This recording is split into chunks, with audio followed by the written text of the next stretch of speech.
కేవలం ప్రచారం తప్ప, చంద్రబాబు నాయుడు గారి సహజ స్థాయిలో పబ్లిసిటీ తప్ప ఆ వార్తలు ఏం కనిపించలే. ఇప్పటి వరకు చూసుకుంటే ఈ ప్రభుత్వం అధికారంలోకి వచ్చిన తర్వాత 16 నెలల కాలంలో అన్ని వర్గాలని మోసం చేసినట్టుగానే ఉద్యోగులను కూడా మోసం చేసి మాయ చేసి తానేదో సాధించినట్టుగా తానేదో చేసినట్టుగా ఈ ప్రభుత్వం బిళ్ళపిచ్చే కార్యక్రమం చేసినట్టుగానే అర్థమవుతుంది. ఒక్క డిఏ ప్రకటించారు, ఒక్క కరువు బత్యం లెక్క ప్రకారం 4 కరువు బత్యాలు ఇవ్వాలి ఇప్పటికీ. కానీ ఒక్క డిఏ ఇచ్చి ఆ డిఏతో పండగ చేసుకోమని రాశారు. దీపావళి కోసం అంట చంద్రబాబు నాయుడు గారు ఒక పండగ చేసుకోమని ఇది ఇచ్చినట్టుగా పత్రికలు రాసినాయి, ఆయన అనుకూలమైన పత్రికలన్నీ రాసినాయి. అసలు పండగ వాతావరణం క్రియేట్ అయింది ఉద్యోగులు అని రాస్తున్నారు. ఒకసారి క్షేత్రస్థాయిలోకి వచ్చి ఉద్యోగులతో మాట్లాడితే ప్రభుత్వ పెద్దలకి వాళ్ళ అభిప్రాయాలు ఏంటో వాళ్ళ మనోభావాలు ఏంటో అర్థమవుతాయి. అన్ని వర్గాలని మోసం చేశాడు. ఇప్పటివరకు చూసుకుంటే 16 నెలల కాలంలో రైతుల్ని నిలువున ముంచేశాడు. ఉచిత పంటల బీమా ఎత్తేశారు. పెట్టుబడి సాయం ఇస్తానని చెప్పి మొదటి సంవత్సరం మొత్తం ఎత్తేసి కేంద్ర ప్రభుత్వం ఇచ్చే పీఎం కిసాన్తో కలిపి 20,000 ఇస్తానని చెప్పి అది కూడా పూర్తి ఇవ్వకుండా ముందుగా ఏం చెప్పాడు, పీఎం కిసాన్ వేరు అదనంగా 20,000 ఇస్తానని చెప్పాడు. ఇప్పుడు ఆ రెండు కంబైండ్ అన్నాడు. లక్షలాది మంది రైతుల సంఖ్య తగ్గించేశారు. అయిపోయి అదన్నా పూర్తిగా ఇచ్చారంటే ఇంకా లక్షల మంది రైతులకి అకౌంట్లో డబ్బులే పడలే. ఆ విధంగా రైతుల్ని ముంచేసి ఇక విద్యార్థుల విషయానికి వస్తే ఫీజు రియంబర్స్మెంట్ ఇవాటి వరకు ఇవ్వకపోవడంతో మీ పిల్లల్ని ఫీజు కడితేనే కాలేజీ పంపడం లేకపోతే లేదని తల్లిదండ్రులను పిలిచి కాలేజీలు వార్నింగ్ ఇస్తున్నమాట వాస్తవం. అలా విద్యారంగాన్ని ముంచేశాడు. ఇంతకుముందు అమ్మఒడి కింద ఆయన ఇచ్చేదానికన్నా అదనంగా ఇస్తానని చెప్పి ఎంతమంది పిల్లలు ఉంటే అంతమందికి ఇస్తానని చెప్పి లక్షలాది మంది లబ్ధిదారుల సంఖ్య తగ్గించేశాడు. పోనీ ఆ రంగంలో అయినా సరే ఏదైనా చేశాడా అంటే జగన్మోహన్ రెడ్డి గారు ముఖ్యమంత్రిగా ఉన్నప్పుడు తీసుకొచ్చిన నాడు నేడుని నీరు కార్చేశారు. అక్కడ పెట్టిన ఆర్ఓ ప్లాంట్లు పనిచేయవు, అక్కడ పెట్టిన టీవీలు పనిచేయవు, కనీసం చాక్ పీసులు కూడా సప్లై చేయలేని పరిస్థితికి స్కూల్స్ వచ్చింది. ఇక ఆరోగ్యశ్రీ అయితే ఈ రాష్ట్రంలో ఇప్పుడు ఆగిపోయింది. బహుశా మీ అందరికీ తెలుసు. వారం రోజులుగా అన్ని ఆసుపత్రులు ఆరోగ్యశ్రీని బంద్ చేసి సమ్మెలో పాల్గొన్నాయి. ఏదో కొన్ని ఆసుపత్రులు వాళ్ళకు కావలసిన ఆ పార్టీ అధికారంలో ఉంటే చాలా ఆనందంగా సెలబ్రేట్ చేసుకునే కొంతమంది కొన్ని ఆసుపత్రులు తప్ప మిగతా అన్ని ఆసుపత్రులు ఇవాళ ఆరోగ్యశ్రీని బంద్ చేసి తమ బాకీలు చెల్లించాలని సమ్మెలో ఉన్నాయి. ఇవాటి వరకు పిలిచి మాట్లాడే దిక్కులేదు. మరోవైపు ప్రైవేటీకరణ చేయడం కోసం మెడికల్ కాలేజీలు, ప్రభుత్వ మెడికల్ కాలేజీలని పెద్ద కార్యాచరణ తీసుకుని దానికి కూడా ఎక్స్ప్రెషన్ ఆఫ్ ఇంట్రెస్ట్ పిలిచేశారు. 104, 108లు తమ అనుయాయులకు కట్టబెట్టి ఇవాళ ఫోన్ కొడితే 108 వచ్చే పరిస్థితి లేని విధంగా మళ్లీ తయారు చేశారు. పిహెచ్సి డాక్టర్లు సమ్మె ప్రారంభించి 15 రోజులైంది. పిహెచ్సి డాక్టర్లు వాళ్ళని పిలిచి కూర్చోబెట్టిన ప్రభుత్వ అధికారి కానీ ప్రభుత్వంలో ఉన్న ఒక మంత్రి కానీ లేడు. వైద్య రంగాన్ని గాలికి వదిలేశారు. ఇప్పుడు ఉద్యోగుల వంతు వచ్చింది. ఉద్యోగుల్ని నెట్ట నిలువున ముంచే కార్యక్రమం. ఎన్నికల ముందు చాలా హామీలు. ఎన్ని హామీలంటే గతంలో చంద్రబాబు నాయుడు తమని మోసం చేశాడని, తమను ఇబ్బంది పెట్టాడనే విషయం తెలిసి కూడా సరే మనిషి మారాడేమో, ఇప్పుడైనా సరే మనకేదైనా మేలు చేస్తాడేమో అని ఉద్యోగ వర్గాలు అనుకునే స్థాయికి అబద్ధాలాడి పచ్చి దగా చేసి మళ్ళీ ఇవాళ పండగ చేసుకున్నారని, పండగ చేసుకోమని సొంత పత్రికల్లో రాయిస్తా ఉన్నారు. బహుశా నాకు తెలిసి ఇంత హై డ్రామా చేసే ప్రభుత్వం ఏది ఉండదు.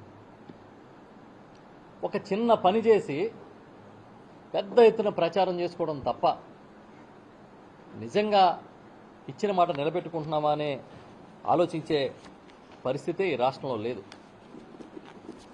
ఇప్పటి వరకు ఉద్యోగ సంఘాలు లెక్కల ప్రకారం,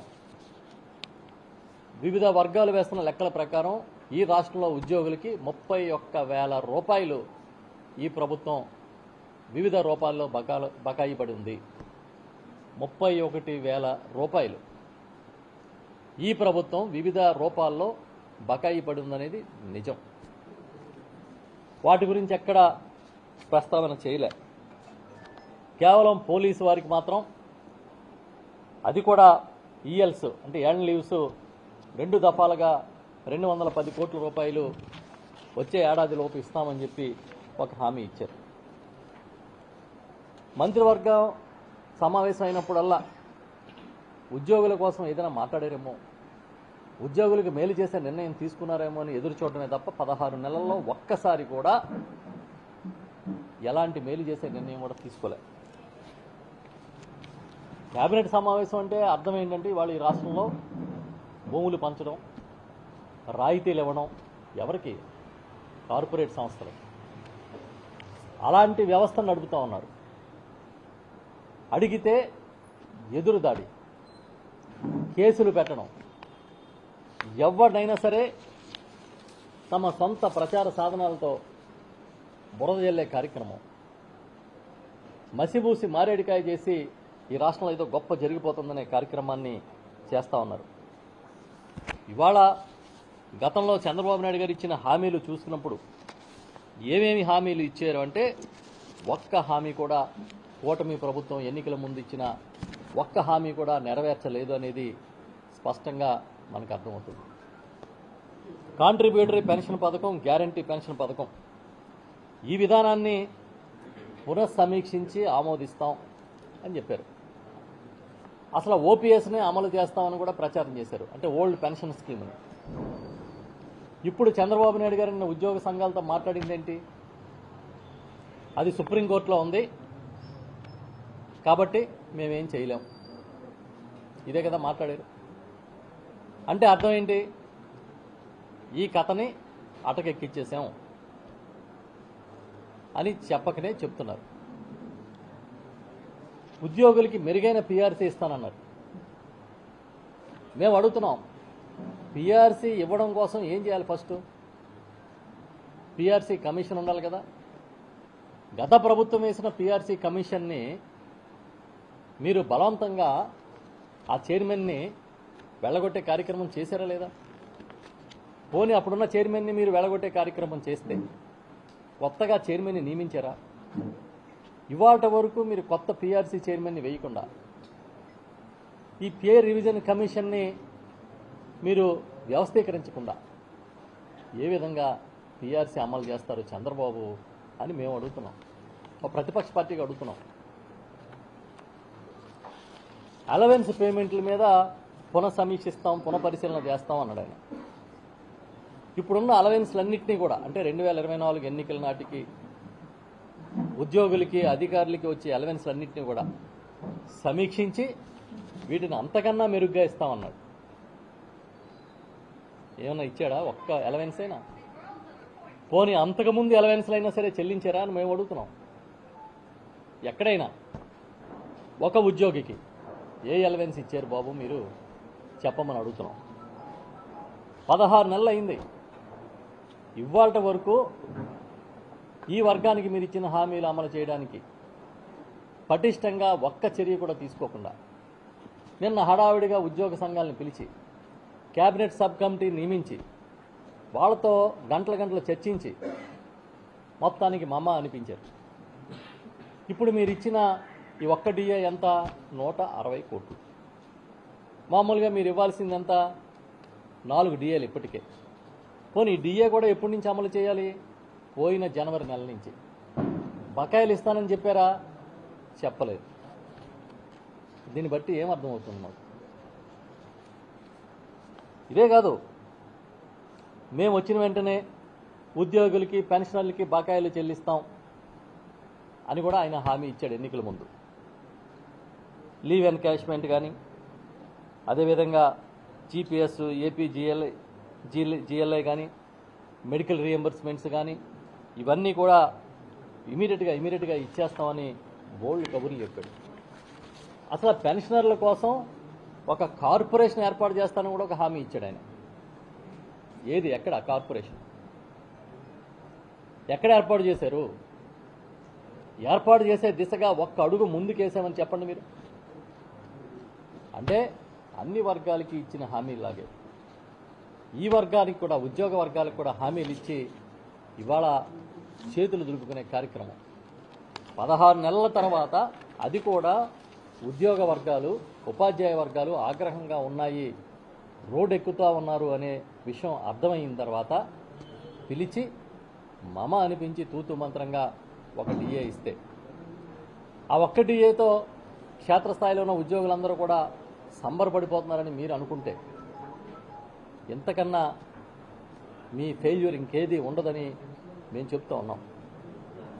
మేము అడుగుతున్నాం, ఇదంతా బాబు గారి బిల్డప్ తప్ప ఈ ఒక్క డిఏతో ఏదైనా వనగోరేది ఉందని ఏ ఉద్యోగ సంఘం పెద్దలైనా గట్టిగా చెప్పగలుగుతారా?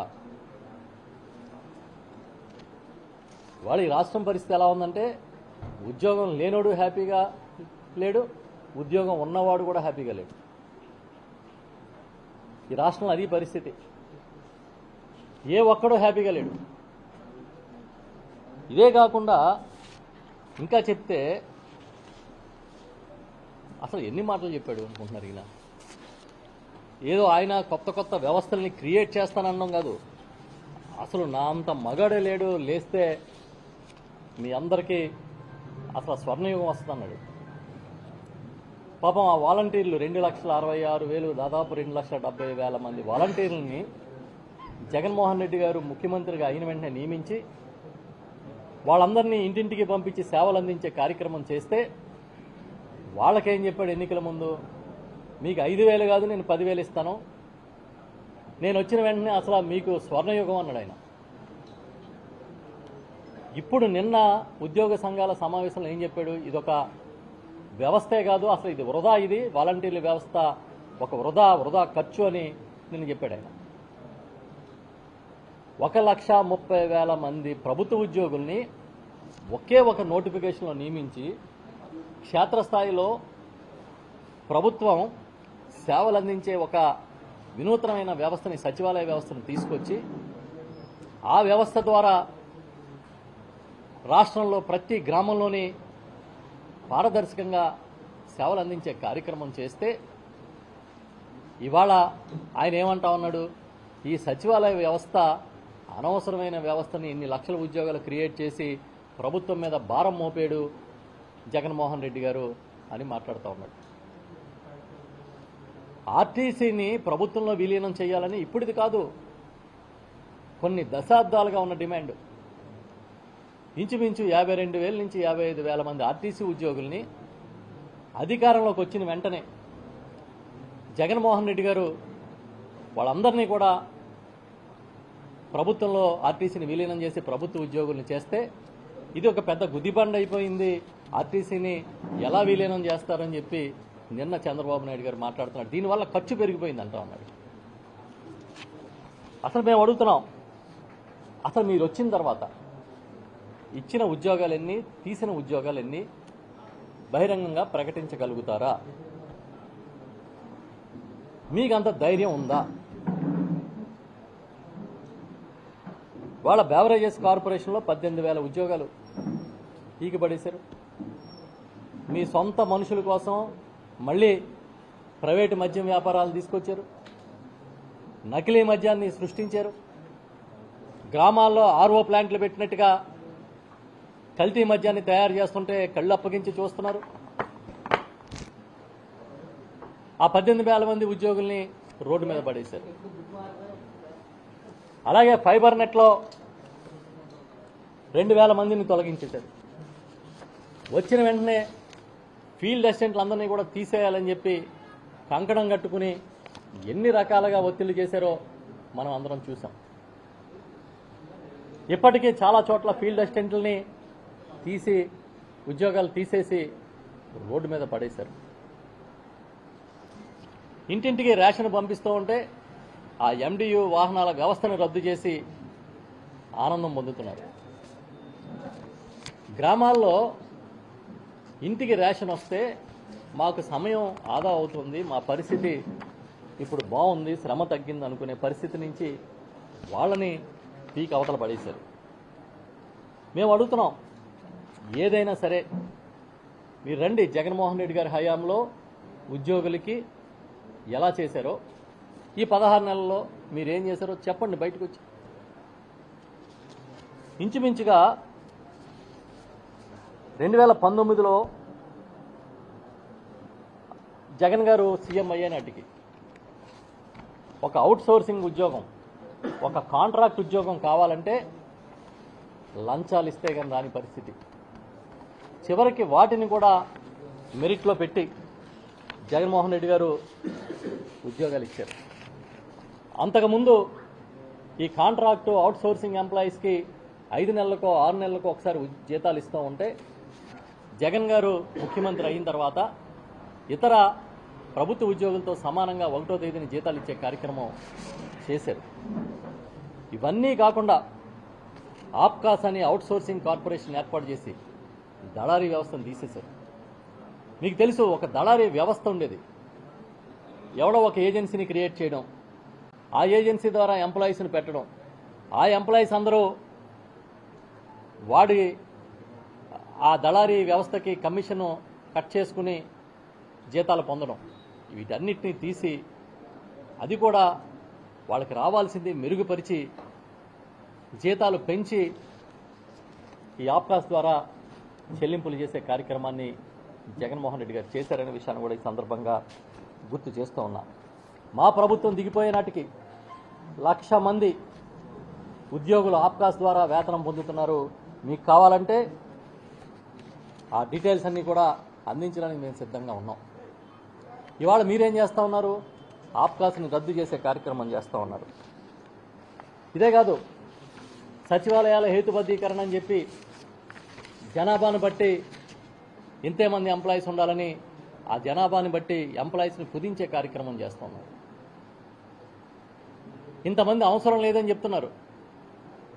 ఆ రోజు కొత్తగా ఉద్యోగం ఇచ్చిన ప్రభుత్వ ఉద్యోగం క్రియేట్ చేసి 1,30,000 మందికి జగన్ గారు ఉద్యోగాలు ఇస్తే ఆ సచివాలయ ఉద్యోగులకు కూడా మీరు భ్రమలు కల్పించి ఏదో మేము వస్తే మిమ్మల్ని ఇంకా గొప్పగా తీర్చిదిద్దుతాం అన్నట్టుగా చెప్పి చివరికి ఏం చేశారంటే మీ మోసం చేసే వాళ్ళ జాబితాలో వాళ్ళను కూడా చేర్చారనే విషయాన్ని ఈ సందర్భంగా నేను గుర్తు చేస్తున్నా.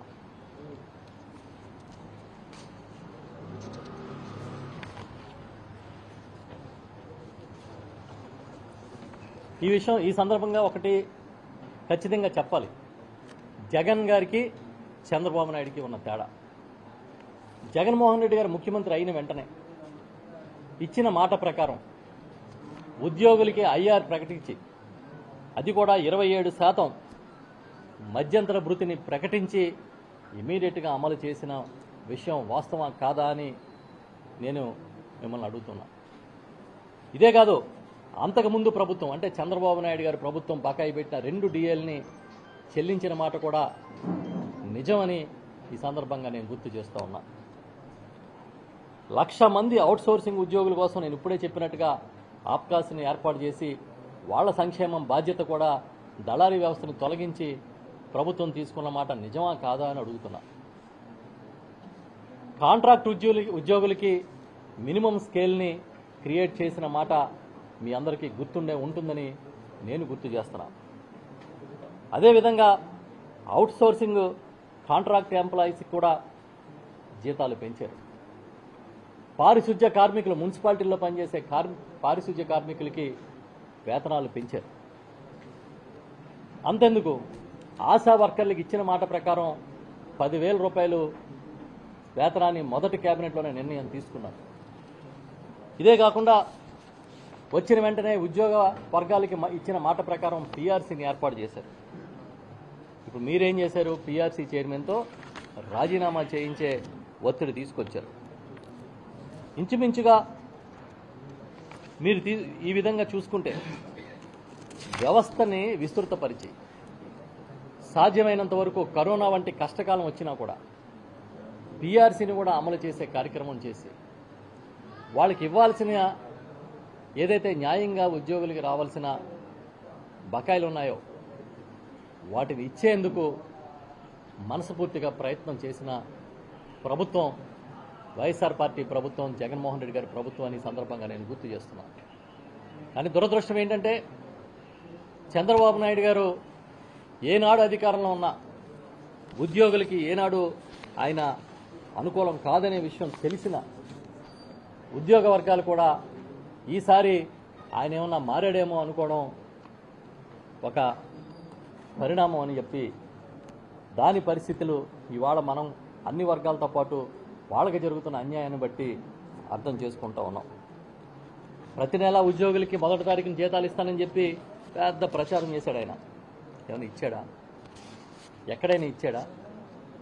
ఇవాళ ఆర్టీసీ ఉద్యోగుల్ని ప్రభుత్వంలో కలిపితే దండకంటాడు, సచివాలయ వ్యవస్థ పనికిమాలిన వ్యవస్థ అంటాడు, వాలంటీర్ల వ్యవస్థ అనేది చాలా దుర్మార్గంగా దాని మీద ఆ ప్రభుత్వంలో ఉన్న పెద్దలందరూ కూడా పచ్చిగా విమర్శలు చేసిన పరిస్థితి చూసాం. ఆయనకు కావాల్సిందల్లా ఒకటే, అమరావతి. మీరు ఎక్కడ అప్పు తెచ్చినా అమరావతిలో నీళ్లు తోడడానికో, అమరావతిలో తుప్పలు కొట్టడానికో, లేకపోతే అమరావతిలో మీ కలల రాజధానికి అక్కడ నిధులు సమకూర్చుకుని బిల్డింగ్లు కట్టుకోవడానికో తప్ప ఇవాళ ఒక రోడ్డు మీద ఒక గొయ్యి పూడ్చారా, ఒక గుత్త పూడ్చారా? మా హయాంలో ఎక్కడన్నా చిన్న చిన్న గుంతలు ఉంటే కంగారుగా వెళ్ళిపోయి ఫోటోలకు ఫోజులు ఇచ్చి ఆ గుంతలన్నీ పూర్తి చేసేవారు. అన్నీ కాదు, అక్కడక్కడ ఒక గుంత ఫోటోల ఫోజుల కోసం. ఇవాళ మీరు చూడండి, ఏ జిల్లా అయినా వెళ్ళండి, ఏ ప్రాంతం అయినా వెళ్ళండి, ఎంత దారుణంగా రోడ్లు ఉన్నాయో. వచ్చిన వెంటనే హడావుడిగా గోతులు పూడ్చి అద్దంలాగా రోడ్లు చేశామని ప్రచారం చేశారు. మరి ఇప్పుడు వాళ్ళకి మద్దతు ఇచ్చే పత్రికలుగా రోడ్లు కనబట్టలేదు ఆ కళ్ళకి. కనీసం పత్రిక అంటే సామాజిక బాధ్యత ఉండాలి. సామాజిక వర్గ బాధ్యత ఒకటే కాదు, కొన్ని పత్రికలు సామాజిక బాధ్యతను కూడా తీసుకోవాలి. ఇంత దుర్మార్గమైన వ్యవస్థలు ఇంకెక్కడా ఉండవేమో అనిపిస్తుంది. ఎందుకింత కక్ష అంటే వాళ్ళ ఆడింది ఆట పాడింది పాటగా సాగకపోతే ఎవరినైనా అనిచేస్తాం, ఎవరినైనా సరే మేము కూలదోసేస్తామని ఒక పెద్ద వ్యవస్థని వాళ్ళ చంద్రబాబు నాయుడు గారు క్రియేట్ చేసుకున్నాడు. ఆయన అడుగుజాడల్లో వారి తనయుడు ప్రయాణం చేస్తా ఉన్నాడు. నేను అడుగుతా ఉన్నా ఇక్కడున్న మిత్రులందరినీ, ప్రచారం తప్ప పని కనపడుతుందా ఎక్కడన్నా? నోరిప్పితే అబద్ధాలు. ఇవాళ మీరు ఏ ఆసుపత్రికైనా వెళ్ళండి, ఆరోగ్యశ్రీ లేదనే చెప్తారు. ఆరోగ్యశ్రీ మేము చేయట్లేదు, సమ్మెలో ఉన్నామని చెప్తారు. ఎక్కడికైనా వెళ్ళండి, వారం రోజుల నుంచి ఆరోగ్యశ్రీ వంటి ఒక మహత్తరమైన బృహత్తరమైన పేద గుండె చప్పుడు లాంటి కార్యక్రమ పథకాన్ని ఈ రాష్ట్రంలో సమ్మె ద్వారా ఆపేస్తే పట్టించుకోవట్లేదంటే మీరు అసలు ప్రభుత్వమేనా అని అడుగుతున్నాను నేను.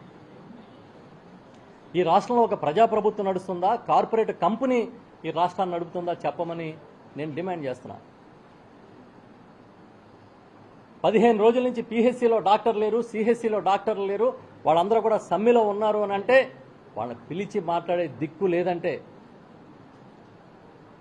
దాన్ని ఏమని అంటారు? తోలుమందం ప్రభుత్వం అంటారా కాదా అని అడుగుతున్నాను నేను. వైద్య వ్యవస్థని, విద్యా వ్యవస్థని పట్టించుకోకపోతే మీరు ఇంకేం సాధిస్తారు? మన్యం జిల్లా కురుపాంలో ఒక హాస్టల్లో గిరిజన బాలికల గురుకులంలో సుమారు 200 పైచిలుకు బాలికలకి కామెర్లు వచ్చి విశాఖపట్నం కేజీహెచ్లోను, పార్వతీపురం ప్రభుత్వ ఆసుపత్రుల్లోనూ పెద్ద సంఖ్యలో వందలాది మంది పిల్లలు చికిత్స పొందుతూ 2 ప్రాణాలు వదిలి ఆ ప్రాంతం అంతా బిక్కుబిక్కుమంటూ ఉంటే పట్టించుకున్న పాపనం పోయారా అని అడుగుతున్నాను. తీరా ప్రభుత్వం అక్కడ పరిస్థితులు ఏంటి అని ప్రభుత్వమే ఎంక్వైరీ చేస్తే పిల్లలు తాగే నీళ్లలో మలమూత్రాలు కలవడం వల్ల ఈ పరిస్థితి వచ్చిందని నివేదికలు వస్తే మీకు సిగ్గు అనిపించట్లేదా అని ఈ ప్రభుత్వాన్ని ప్రశ్నిస్తున్నాను నేను. అసలు గిరిజన ప్రాంతంలో మారుమూల ప్రాంతం నుంచి వచ్చి ఎన్నో ఆశలతో ఆడపిల్లలు చిన్నారులు అక్కడ చదువుకుందామని చేరితే కనీసం వాళ్ళకి శుభ్రమైన తాగునీరు కూడా ఇవ్వకుండా అక్కడున్న ఆర్ఓ ప్లాంట్లని కూడా గతంలో జగన్మోహన్ రెడ్డి గారు అధికారంలో ఉన్నప్పుడు ప్రతి చోట ప్రతి పాఠశాలలో ప్రతి హాస్టల్లో ప్రతి గురుకులంలో ఆర్ఓ ప్లాంట్లు ఏర్పాటు చేశారు. ఆ ఆర్ఓ ప్లాంట్ల ఫిల్టర్లను కూడా మీరు మార్పు చేయని పరిస్థితికి ఈ ప్రభుత్వాన్ని నడుపుతూ ఇటు ప్రజా వైద్యాన్ని అటు ప్రజా విద్యని గాలికి వదిలేసి ఏం సాధిద్దాం అనుకుంటున్నారు? గూగుల్ వచ్చింది. గూగుల్ వస్తే ఈ రాష్ట్రం మొత్తం దశ దిశ మారిపోద్దా?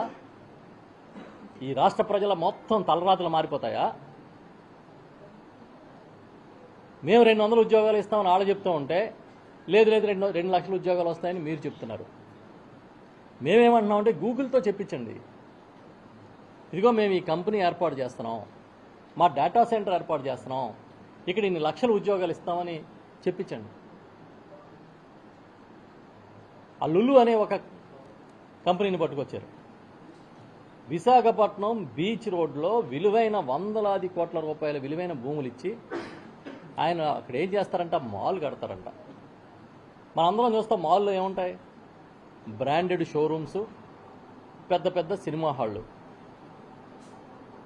అక్కడ వచ్చే ఉద్యోగాలేంటి, సేల్స్ మెన్స్, సేల్స్ గర్ల్స్, ఆ బ్రాండింగ్ మేనేజర్లు, ఎలక్ట్రీషియన్లు, ఫిట్టర్లు, ఇవే కదా ఉద్యోగాలు.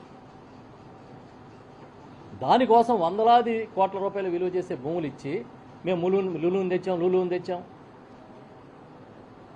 అలాంటి భూమి మనకు కూడా ఇస్తే ఇక్కడ ఎవరికి ఇచ్చినా దాన్ని బ్యాంకులో తాకట్టు పెడితే 1000 కోట్లు వస్తే 1000 కోట్లు 500 కోట్లు పెడితే దానికన్నా బాబులంటే మాలు కడతారు. ఇక్కడున్న జర్నలిస్టులకి ఇచ్చినా ఇక్కడున్న ఎవరికి ఇచ్చినా అది పెట్టుబడి అంటాడు ఆయన. నువ్వు భూములు ఎకరం 99 పైసలా అంటే టీసీఎస్ అయితే ఎకరం 99 పైసలకు ఇచ్చేస్తావా? ఎవరు ఆస్తి ఎవడ దారాదత్తం చేస్తున్నాడు? అసలు ప్రభుత్వ నిబంధనల్లో, ఏపీఐసి నిబంధనల్లో లీజుకి తప్ప సేల్ డీడ్ చేసే అధికారం ఉందా?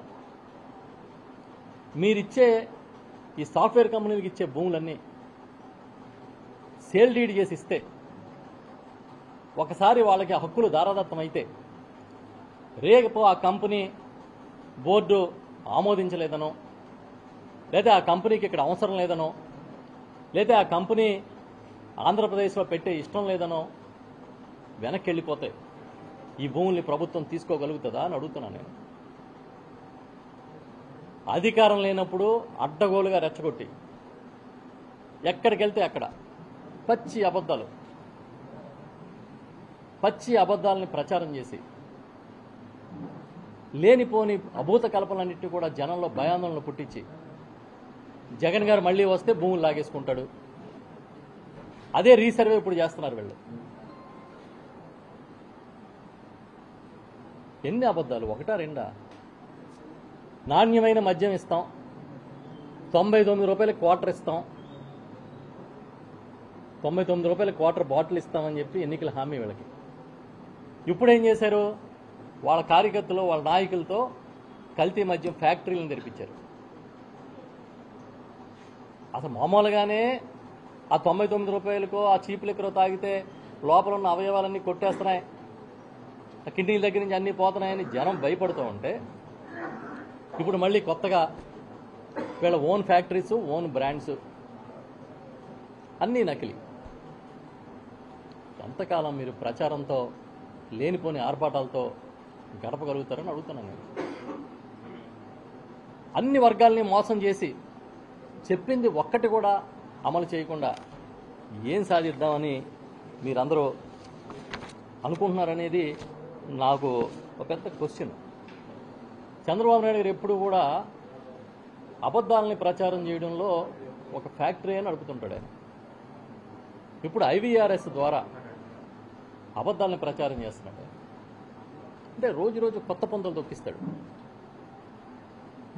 ఈయన దగ్గర ఉన్న మార్కెటింగ్ స్కిల్స్ ఇంకే రాజకీయ నాయకుడి దగ్గర ఉండవు. చెప్పాలంటే ఇంకా చాలా ఉంటుంది. ఆ జీఎస్టీ తగ్గించారు కేంద్ర ప్రభుత్వం అంటే ఈయన ఇక్కడ 100 కోట్ల రూపాయలు ఖర్చు పెట్టి మోడీ గారిని తీసుకొచ్చి పండగ చేస్తాడు. ఎన్ఆర్జీఎస్కి ఏమో ఆ పేద కూలీలకి డబ్బులు బిల్లులు రావు, వేతనాలు రావు. అంత మాయ మాయ మాయ. దీనికి ఆయన అదృష్టం ఏంటంటే ప్రచార సాధనాలు ఆయన చేతిలో ఉండడం, ఆయన చెప్పిందల్లా చేసే పార్టీలు ఆయన గుప్పిట్లో ఉండడం, ఇవన్నీ కూడా ఆయనకి కలిసి వచ్చే అంశాలు అయిపోయినాయి. ఒక్క డిఏ ఇచ్చి దీపావళికి పండుగ చేసుకోమంటున్నారా ఉద్యోగుల్ని? ఒక్క డిఏ.